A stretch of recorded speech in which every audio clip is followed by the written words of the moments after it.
Me mbroma e mirë se vini në War Report. Do t'jeni me mua Sali Doçen për gjatë minutave në vijim për të njohur më gjërësisht mbi atë se çfarë po ndodh mbi konfliktet më të nxehta globale. Ka qenë një fundjavë e rëndësishme për presidentin e Ukrainës Volodymyr Zelensky, duhet thënë një fundjavë ikjesh nga ai që ishte skandali më i madh i korrupsionit i zbuluar brenda qeverisë së tij, që prej nisjes së luftës nga tualetet e Floririt e deri tek valixhet e mbushura me para, Zelensky zgjodhi që këtë fundjavë të humbiste vëmendjen nga çfarë po ndodh në Ukrainë për të shkuar drejt Europës e për të bërë atë që ka bërë në 3 vitet e fundit, kërkimin e ndihmave. Ditën e sotme në Paris, kryeqytetin francez i shoqëruar nga presidenti Emmanuel Macron, kreu i shtetit të Ukrainës, arriti një marrëveshje historike, duhet thënë, për mbrojtjen e vendit të tij. Parisi zyrtar do t'i jap Ukrainës në 10 vitet në vijim 100 avion Rafale, të njohur në mbar botën për aftësitë e tyre interceptuese, sulmuese në sulme që përfshin ajër, tokë, por gjithashtu edhe në sulme që mund të kryen pikërisht ndaj anijeve kërcënuese detare. Ka qenë pikërisht ky momenti i nënshkrimit të marrëveshjes mes dy liderëve, ndërkohë që Rafale, siç e theksova edhe pak më parë, do duhet të dërgohen në territorin e Ukrainës brenda 10 viteve të ardhshme, do të jenë 100 njësi, ku vetëm një njësi prej tyre kushton 100 milion euro. Do të ndalemi për të parë pak më gjërësisht specifikat e këtyre avionëve, por gjithashtu edhe të një sisteme të mbrojtjes ajrore. Këto janë videot të cilat dëshmojnë patrullimin që bën pikërisht avioni Rafale në territore të ndryshme, ka si synim kryesor mbrojtjen ajrore dhe superioritetin ajror. Ai ka identifikimin dhe interceptimin e avionëve armik, përdor raketat avancuara Meteor dhe Mika, ka radar AESA me kapacitet për të ndjekur njëkohësisht shumë objekte duke kryer goditje precize me bomba inteligjente. Përfshin disa prej raketave më të njohura deri më tani, siç janë Scalp apo Storm Shadow, dhe gjithashtu mund të kryejë luftë detare kundër anijeve të armikut. Kryen gjithashtu edhe luftë elektronike dhe zbulimi sipas sistemet Spectra EU, ndërkohë që është përdorur në misione strategjike. Ka 2 motor Safran M888, shpejtësia e tij shkon deri në 1912 km/h, duke u bërë shumë i vështirë për të dalluar nga radarët dhe gjithashtu ka mundësinë për të goditur, siç e theksova edhe pak më parë, në sulme të cilat godasin direkt objektivat ajror, siç mund të jenë raketat balistike, por gjithashtu edhe dronët armikut, por edhe në sulme toksore dhe sulme detare. Arrin që të mbajë deri në 9.5 tonë armatime, duke përfshirë këtu raketat Storm Shadow, siç e theksova, të cilat arrin në një rrezaveprimi deri në 300 km, por edhe topa për gjuajtje në 30 mm.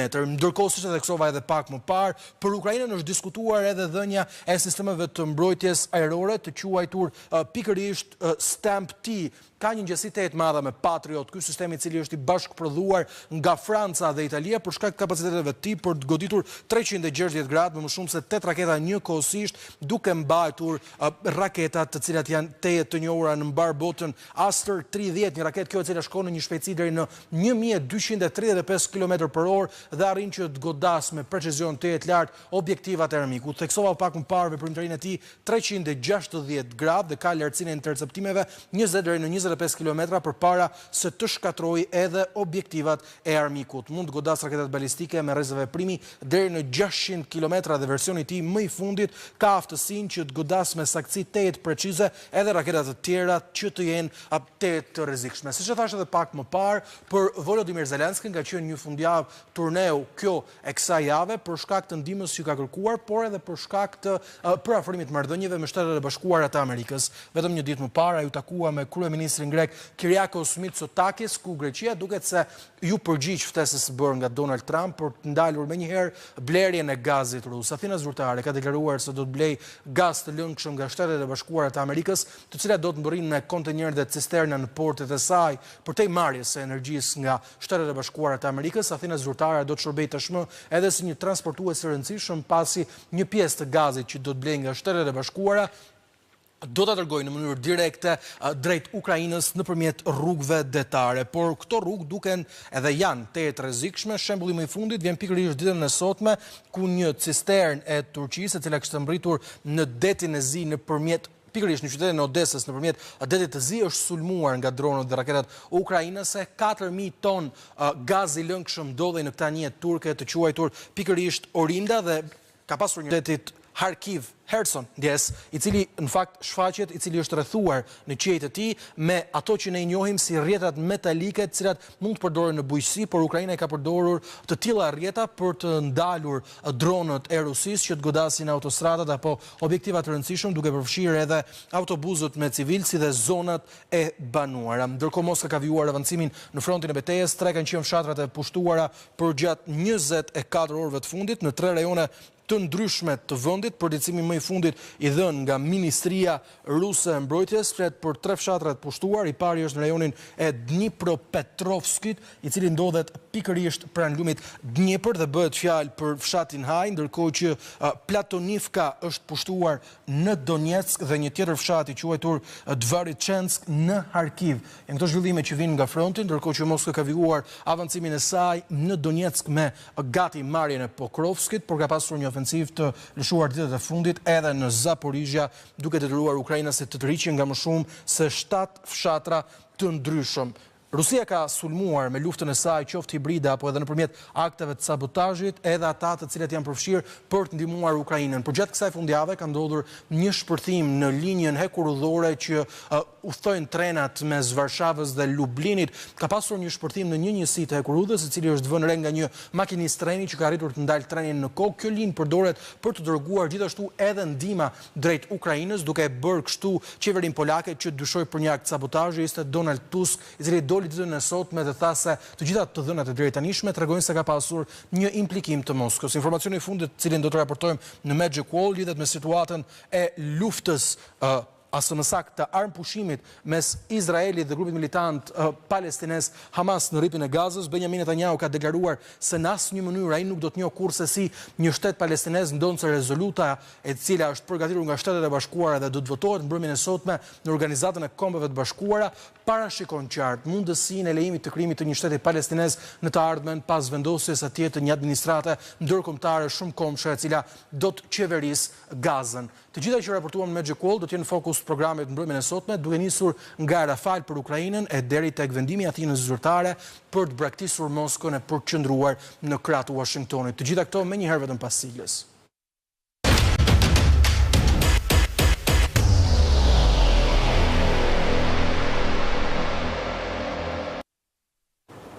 Kostoja e sistemeve të mbrojtjes ajrore Patriot është tejet e lartë për Kievin, por edhe për Shtetet e Bashkuara të Amerikës për shkak të prodhimit të ngadaltë të tyre. Prandaj, Ukraina ja ka dalë që të prioritizojë mbrojtjen e saj nëpërmjet prodhimit vendas, ndërkohë që aleatët kanë ndihmuar.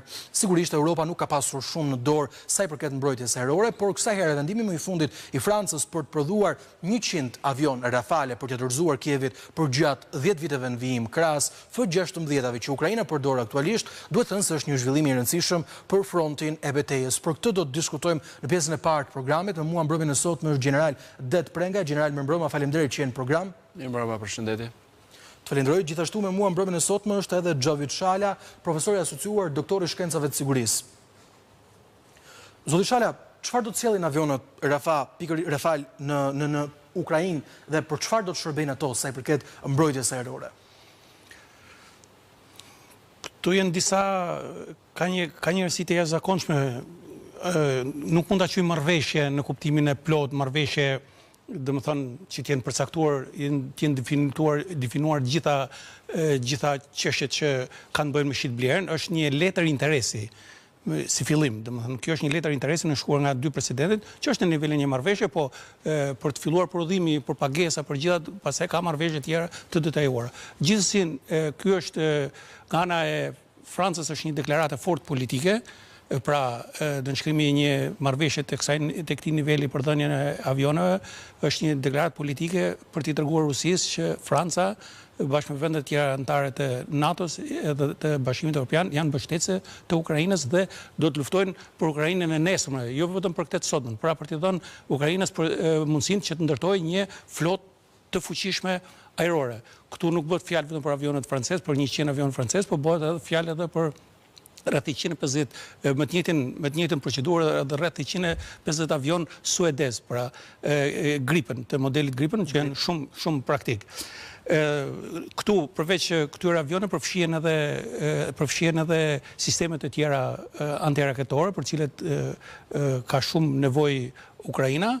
Nga ana e Francës, pra kjo është një mbështetje dhe një mesazh që jepet. Kjo tregon që edhe nga ana tjetër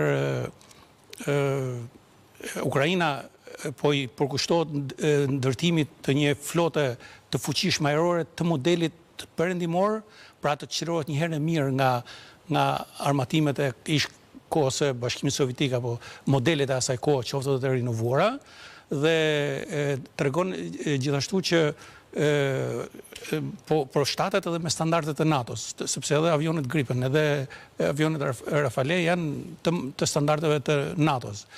Kjo është, thash, është një mesazh I fortë edhe për Rusinë, që Ukraina edhe në këto kushte jep mesazhin që nuk ka ndërmend të dorëzohet, por po mendon për sigurinë e saj të nesërmen. Ka një kleçkë, duhet të thënë profesor se kur shkojmë të gjithë të marrëveshje, fakt Macron theksoi ditën e sotme se kjo marrëveshje do të marrë jetë nga fondet e ngrira të aseteve ruse, që duket se tjetër është një deklaratë politike, por duket sikur është një plan I cili nuk do të ndodh kurrë dhe duket le të themi. Jo, kjo është ka një bllokim, ka një bllokim në kuadrin e Brukselit, pra ka një bllokim nga disa shtete të veçanta, sidomos edhe nga Hungaria për këto përdorim, sepse një pjesë e konsiderueshme e shteteve kanë rënë dakord për përdorimin e këtyre aseteve. Pra, këtu nuk bëhet fjalë për sekustrimin e gjitha aseteve, por bëhet fjalë për përdorimin e interesave të tyre. Ka ca procedura nga ana financiare që edhe ne nuk I dallojmë dot fort qartë. Por është e rëndësishme që ata edhe Rusia të marrin mesazhin që do të dëmshpërblej për ato dëme që ka bë.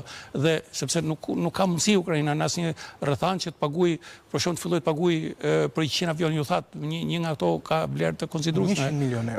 Pra të paguajë këtë. Por kjo mendohet që të filloj, paraprakisht të filloj, ajo do zgjasë për 10 vjet. Nuk është se filloj sot për nesër. Ajo bile prodhuesi Rafales ka deklaruar që sistemi është shumë I ngarkuar dhe nuk mund do të jepen avash avash. Pra ideja është që duhet gjetet burimet e financimit. Kjo është edhe një lëvizje politike, në fakt, nuk është vetëm kështu, edhe për të larguar vëmendjen nga problemet e ditës, e lidhur edhe me çështjen që ne mund ta diskutojmë më pas me çështjen e gazit, është shumë interesante, sepse jep një mesazh edhe Rusisë, edhe jep një mesazh nuk mund të bësh biznes, pra shko sa ne jemi në luftë drejt për drejt. Patjetër. Ndërkohë, general Macron deklaroi ditën e sotme në konferencën për shtyp që pati me Zelenskin krahas qëndrimit të tij për dhënien e këtyre avionëve, edhe faktin se shpreson shumë që kësaj lufte të vi fundi deri në vitin 2027. Është Europa tashmë e lodhur? Unë mendoj se dy ishin mesazhet më të rëndësishme të jetëzimit të një marrëveshje të nënshkruar sot, që do kërkoj kohë vërtet për të detajuar nga grupet e ekspertëve në nivelet diplomatike, por edhe të ekspertëve ushtarak. Mesazhi I parë që është me veprim të menjëhershëm është mesazhi që I dërgohet Putinit, që nuk jemi më në atë kushte kur Evropa nuk merr përgjegjësi për agresionin që ata kanë, që nga fillimi që po vemi tashmë gati në 4 vite luftë, ta quajnë operacion special. Në këto kushte edhe shtrëngesa dhe fjala e presidentit të Shteteve të Bashkuara të Amerikës që po përgatitet një paketë sanksionesh për të gjitha ato vende që shkëmbejnë, bëjnë shkëmbime cilat do qofshim me Rusin. Sinjali erdhi edhe nga Greqia në takimet e 2 presidentëve Ukrainës dhe grek që do të marrë tashmë gazin e lëngshëm nga Shtetet e Bashkuara të Amerikës dhe jo më nga Rusia. Dhe të gjitha këto janë ngushtim I litarit themin në qafën e Putinit. Llogaritur këtu që shumica vendeve të Bashkimit Evropian jo një herë, por disa herë kanë theksuar përdorimin e aseteve të ngrira që flitet me miliarda ruse. Dhe janë 2 shtete kryesisht, njërin që profesori e përmendi pra është Hungaria, por që është edhe Republika Çeke që është dhe ajo pak një ndikim, si mund të themi, ka patur edhe vetë Belgjika, por që dal nga dal, po shikohet se do të shkojnë të gjitha shtetet e Bashkimit Evropian drejt t'i fundi për të krijuar dhe për të ngushtuar litarin Putinit për të ulur dhe për të vendosur një armë pushim dhe për të nënshkruar një marrëveshje paqe të qëndrueshme. Kurse jetëzimi gradual në 10 vitet e ardhshme është futja në prodhim, përgatitja e pilotëve dhe paketa e plot që tashmë Franca është e para, por jam i bindur se shumë shpejt do të jenë dhe vendet të tjera të Bashkimit Evropian që do t'i afrojnë ndihmë pa folur për ndihmën e detyruar në armatim, teknologji dhe kapacitetet të tjera ushtarake të ardhura nga Shtetet e Bashkuara të Amerikës që do të përballohen nga Bashkimi Evropian për t'u blerë për t'ia dhënë Ukrainës.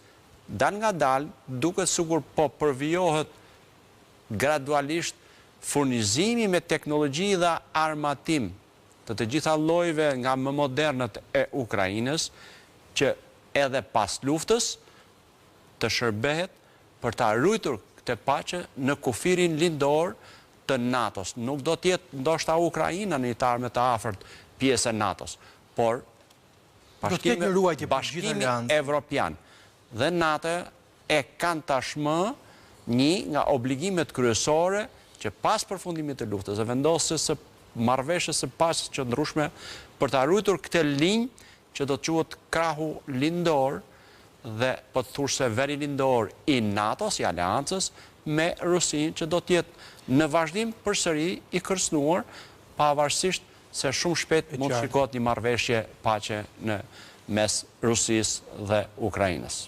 Profesor Shala, kemi diskutuar her pas here një moszgjim të Europës, nga ana tjetër kemi diskutuar edhe Emmanuel Macron, i cili ka kërkuar të qëndrojë përballë Vladimir Putin, jo vetëm me Europën e Bashkuar, por edhe si Francë. Ka guxuar her pas here thotë se do duhet vendosen trupa paqëruajtës, një plan i cili insinuoi ta dërgonte përpara me Britaninë. Ka deklaruar her pas here se do të jenë trupat franceze ata të cilët do të vendosen në kufirin e Ukrainës, duke ngjallur zemërimin e Moskës. Pra, duhet thënë, Shtetet e Bashkuara kanë akuzuar shpeshherë Europën se jeni ju që po e mbani këtë luftë në këmbë dhe jeni ju të cilët doni ta dërgoni këtë luftë përpara. E tha Donald Trump edhe në vizitën e fundit që pati kryeministri hungarez Viktor Orban. A është Europa ajo që s'do t'i jap fund kësaj lufte dhe ndoshta janë këto hapa për sigurinë e saj apo për t'i treguar Putinit se ne nuk do të ndalemi? Në të vërtetë Europa nuk po e nxit këtë konflikt. Europa është në konflikt dhe Europa e ka kuptuar më në fund që duke mbështetur luftën në Ukrainë, duke investuar për sigurinë e Ukrainës, ka investuar po investon për sigurinë e vet. Kjo është kategorike tashmë. Lufta është në prag, Ukraina është shtet në Europë, pra kryesisht në Europë, kështu që kërcënimi është i hapur por tashmë shërbimet, agjencitë e inteligjencës pothuajse të gjithë vendeve të Bashkimit Evropian nuk e kanë dhënë informacione dhe nuk ndahet më mendimi që ka pretendime apo nuk ka pretendime Rusia ndaj vendeve tjera anëtare të Europës. Këtu nuk bëhet fjalë për që të ketë probleme Francën. Këtu bëhet fjalë gradualisht, filloj me vendet baltike, filloj me vendet të cilat mund të jenë edhe kandidate për Bashkimin Evropian, siç është Moldavia, etj. Pra, synimi këtu është që edhe Putin e ka pa pengesë të madhe këtë mbështetjen që po jep Europa Ukrainës, sepse në farë mënyrë në ato takimet që ai ka bërë me presidentin amerikan, në ato biseda telefonike, ai shpeshherë ka arritur ta bindë presidentin amerikan që është Europa ajo që po, edhe deklarata që ju përmend është Europa ajo që po krijon këto pengesa dhe që po e bën luftën. Po Europa tashmë unë mendoj që është zgjuar. Pastaj Rusia është në luftë me Europën, nuk është në luftë me armë luftarake, po është në luftë hibride.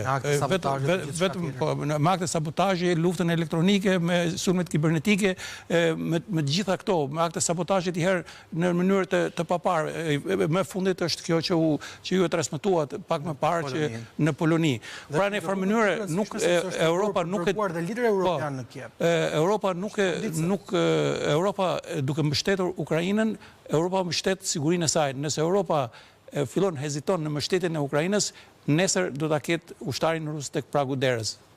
E qartë. Mirë, ne do të shkojmë në një shkputje shumë të shkurtër për të rikthyer më pas në pjesën e dytë të programit e për diskutuar një qendrim të Athinës zyrtare për cilin Amerika thotë se duhet të jetë shembull për të gjithë Europën sa i përket shkëputjes së varësisë energjetike nga Moska.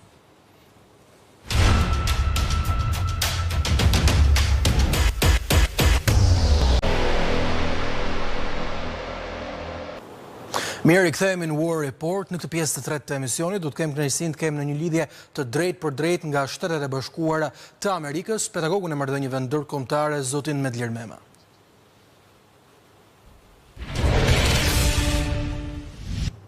Zoti Mema, të përshëndes, faleminderit që jeni në program. Kënaqësi, faleminderit. Greqia tha se do të blej tashmë gaz nga Shtetet e Bashkuara të Amerikës, duke e marrë atë nëpërmjet cisternave dhe anijeve tregtare, duke u bërë kështu vendi i parë që e heq dorë nga varësia energjetikës ruse, një thirrje prej kohësh kjo e Donald Trump. A është kjo thjesht një levë që Trump ka kërkuar, apo është një hap cilin duhet ta ndjekin të gjithë vendet për të mos qenë të kërcënuara nga Moska nesër? Më vjen keq sepse nuk të dëgjoj shumë mirë, më duket se sinjali nuk është i fortë. Nuk e di nëse shikoni apo jo ju. Jeni shumë qartë, do të kemi një përditësim ose më saktë një rregullim menjëherë nga regjia e cila do duhet ngres zërin tim në kufjen tuaj. Ju pyeta pikërisht në këtë moment ky vendim i Greqisë për të ndalur blerjen e gazit nga Rusia është një hap cilin Donald Trump e ka konsideruar si levë biznesi, apo është një hap i cili realisht do ta mbrojë Europën nga kërcënimet që mund të vinë nga Moska? Jo, dëgjoj, mund të jenë të gjitha gjërat. Pra nga një anë sigurisht është aspekti i biznesit, është e bashkuara janë të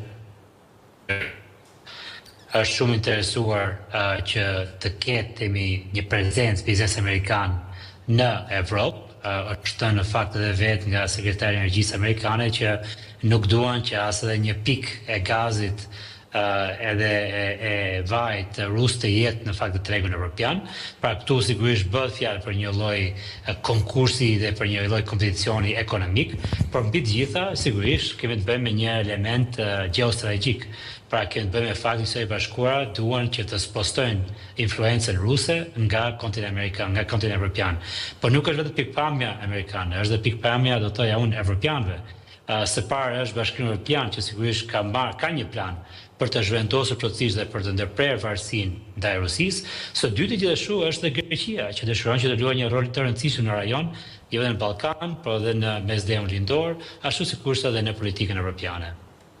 Zoti Mema, Donald Trump ishte zëtuar nëse do të shkojmë drejt një lufte, qoftë ekonomike me Rusinë, do të jetë dhëmb për dhëmb. Sanksionet e vendosura ndaj industrisë së naftës kanë sjellë një ndikim real. Ditën e sotme Moska tha se sanksionet dytësore do të ishin të papranueshme për ta, duke sinjalizuar kështu edhe frikën që ekziston brenda Kremlinit për mungesën e furnizimit e mbi gjitha për të bërë biznes me diçka të tillë. A jemi de facto përballë një lufte tregtare tashmë mes Moskës dhe Washingtonit? Besoj që këtë e kemi pasur të paktën që nga 2014, pra që nga pushtimi i Krimes nga forcat ruse, edhe sot të vazhdojmë të kemi pra një lloj shtrëngimi të atij rrethi, sa që bëhet sa më i vogël çdo ditë ndaj Rusisë. Ajo që është lajmëruar tash në lidhje me gazin në Evropë është vetëm hapi më i fundit. Nuk e di nëse Rusia ka shumë opsione të tjera, pra edhe kërcënimet e Putinit nuk është se janë shumë serioze, sepse cila është kundërpërgjigja. Rusia po mundohet me aq sa mundet të shes gazin Kinës, apo Indisë, apo edhe vendeve tjera, për këtu edhe naftën sigurisht. Shtetet e Bashkuara ja kanë kushtëzuar këtyre vendeve, sidomos Indisë, që të mos marrin eksporte ose importe nga Rusia.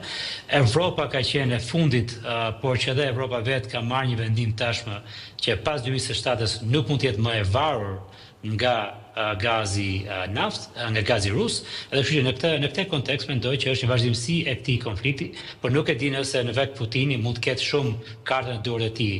Mund të shikojmë atë që u përmend edhe pak më parë nga i ftuar në studio, që mund të kemi një lloj si konflikti hibrid, mund të kemi një lloj kërcënimi, mund të kemi edhe sulme kibernetike ndaj Shtetit e Bashkuara apo interesat e tij në Evropë, por përtesa nuk e di nëse Rusia ka karta të tjera në dorë. Të qartë. Ndërkohë, profesor Shala, a do të nxitojmë vendet europiane për të ndërmarrë të njëjtin hap që mori Greqia, dhe mbi gjitha, sa janë shanset logjistike që Greqia t'ia dërgojë këtë gaz të lëndshëm Ukrainës, duke parë edhe bombardimin që i ndodhi cisternës turke?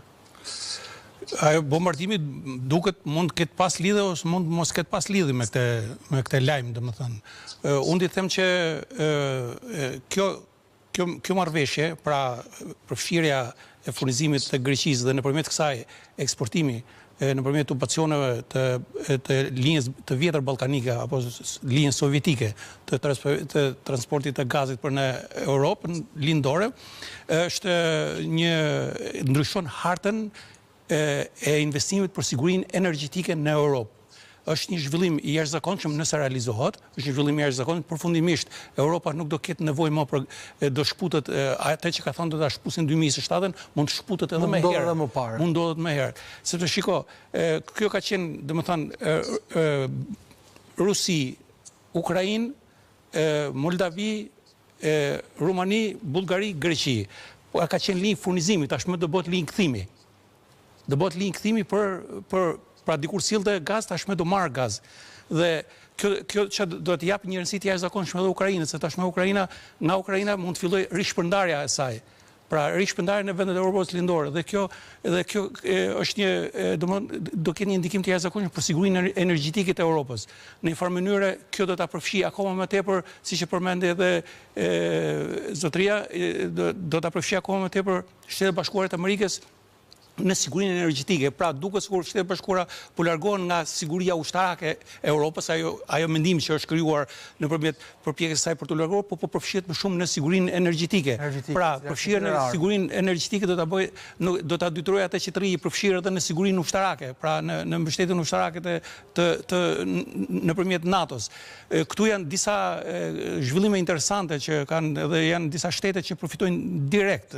Mund ta themi Greqia përfiton direkt, kthehet në një aktor shumë të rëndësishëm në transportin, një qendër shpërndarje. Por sa gjatë do të qëndrojë, kjo është pyetje tjetër, pastaj me përfshirje ndoshta edhe të vendet europiane. Nga ana tjetër, po Greqia pra merr një rol tjetër, edhe kjo në raportet me rivalitetin me Turqinë, domethënë merr një ngritje të fuqishme dhe i rritet edhe roli i saj edhe në kuadrin e NATO-s, në kuadrin e Bashkimit Evropian. Nuk po them për rolin e Mitsotakit për përfitimet politike të tij në raportet e brendshme. Nga ana tjetër, këtu fiton Ukraina sepse përfundimisht Ukraina arrin të kaloj emergjencën. Ukraina ndodhet në prag të një krize humanitare, nëse me këto goditjet që ka dhënë aviacioni apo Rusia në aspektin e goditjes së pikave të furnizimit apo të infrastrukturës energjetike të Ukrainës, mund të shkaktonte një kolaps të plot në periudhën më të keqe, pra në periudhën e dimër. Pra në këtë mënyrë futja e kësaj linje është një gomë shpëtimi për Ukrainën. Nga ana tjetër fiton BE-ja sepse arrin të shkputet përfundimisht, edhe para vitit 2027 mund të shkputet nga furnizimi. Ka humbje të madhe Rusia, por kanë edhe dy shtete tjera humbje, ka humbje Serbia, se tashmë këta nuk kalojnë më nëpër Serbi tubacionet, pra kjo linjë është një linjë furnizimi tjetër. Pra nuk gjitha Serbia ka qenë gjithmonë përfituese e këtyre linjave që vinin që sponsor kishin Rusin. Nga ana tjetër ka humbje edhe Hungaria, një shtet tradhtar në thojza i Bashkimit Evropian, sepse tashmë ai nuk mund të justifikohet më që unë duhet të marr furnizime direkte, pasi nuk mbjetoj dot pa furnizimet ruse, tashmë do të marrësh, po merr furnizimin nga Amerika, pra kjo është edhe po ta fal ta mbyll.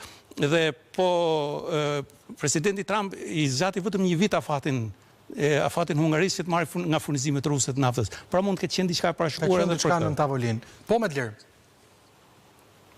Jo, më duhet të sqaroj disa gjëra, sepse janë disa gjëra që janë duke ndodhur në të njëjtën kohë.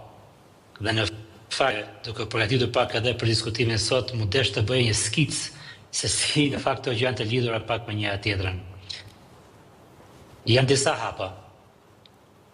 Hapi parë është fakti që Bashkimi Evropian ka rënë dakord që duke filluar nga 2027 nuk do të jetë më e varur nga gazi dhe nafta ruse. Kryesisht gazi, pastaj nafta. Kjo është e para. Ka një hap të dytë. Duke filluar nga 2027, Bashkimi Evropian deri në 2030 ka lidhur një kontratë me Shtetet Bashkuara. Kjo është veç nga ajo që ka bërë Greqia, për të blerë rreth $250 miliardë burime energjetike. Edhe ndërmjet kësaj është furnizimi i gjithë tregut evropian, përfshirë këtu edhe një ndihmë drejt Ukrainës. E treta, pastaj është ajo që po bën Greqia. Te Greqia kemi dy zhvillime të ndryshme. kemi zhvillimin e fundit që është marrëveshje që u bë me Zelenskin, që do të furnizohet nëpërmjet edhe naftës dhe gazit amerikan, do të furnizohet Ukraina. Por kjo është veç nga marrëveshja e fundit që Greqia ka bërë me Shtetet e Bashkuara që nuk fillon deri në 2030. Pra, marrëveshja e madhe që është bërë midis Greqisë dhe Shtetet e Bashkuara fillon në 2030 dhe zgjat për 20 vite. Edhe do shkojë deri në, kam këtu një shifër, deri në $2 miliard, shkon deri në 700 milion metra kub të importit në ato periudhë 20 vjeçare nga Shtetet e Bashkuara drejt Greqisë. Dhe kjo pastaj çon drejt asaj që tha dhe zotëria aty sigurisht që Greqia kalibrohet si një prej burimeve kryesore për energjinë në kontinentin evropian. Për momentin, marrëveshja midis Greqisë dhe Ukrainës ka nëpërmjet tubacionit, nëpërmjet transportit transballkanik, që ka qenë një rrugë transporti e kohës së Bashkimit Sovjetik, e kohës së luftës së ftohtë, fakt kalon nga Greqia në Serbi, në Rumani, në Bullgari, në Hungari dhe pastaj shkon në Ukrainë. Ukraina është e fundit. Ukraina nuk bëhet një burim energjetik për Evropën për këtë periudhë 2-3 vjeçare. Pra, do të ndajmë një disa elemente të ndryshme janë të lidhura me një tjetrën sigurisht.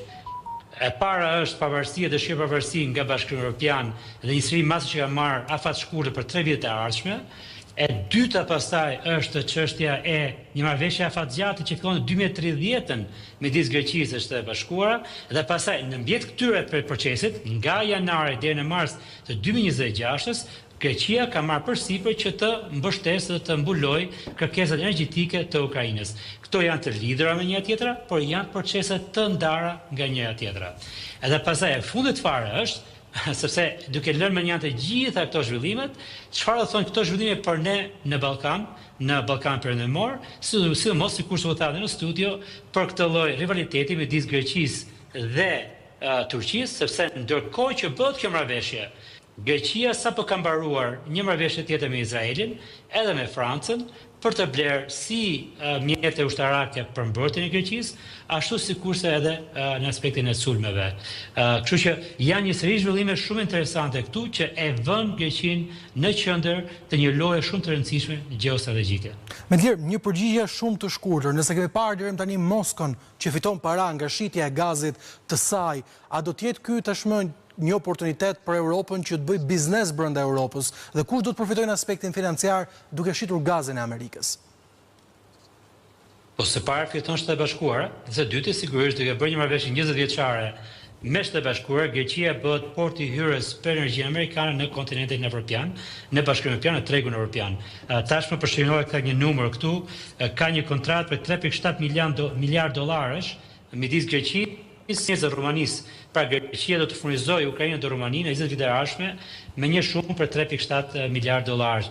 Kjo është vetëm 2 shtete. Jam i sigurt që janë një seri shtete tjera që do vinë në radhë. U përmend Hungaria këtu që ka nevojë të madhe, Gjermania sigurisht ka një nevojë shumë të madhe për burime gazi dhe energjie, dhe Greqia sigurisht po e pozicionon vetëm në një pikë shumë të rëndësishme duke riaktivizuar pikërisht këtë vit transporti që ishte përdorur gjatë luftës së ftohtë, që tashmë mund të ripërdorë sërish, por në drejtimin e kundërt. Greqia ishte në fund të asaj rruge, pra nga Rusia që shkon drejt Greqisë, tani Greqia është në fillim të asaj rruge që pastaj përfiton me Ukrainën.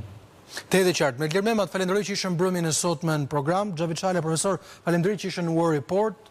General Deda, ishte kënaqësi t'ju dëgjonim ditën e sotme. Kemi mbritur kështu në fund të programit. Unë ju rikujtoj se për trajat e fundit mund të klikoni çdo kohë në abcnews.al si dhe të na dëgjoni në radio ABC 105 FM. Faleminderit për vëmendjen tuaj. Bashkë natën e mirë.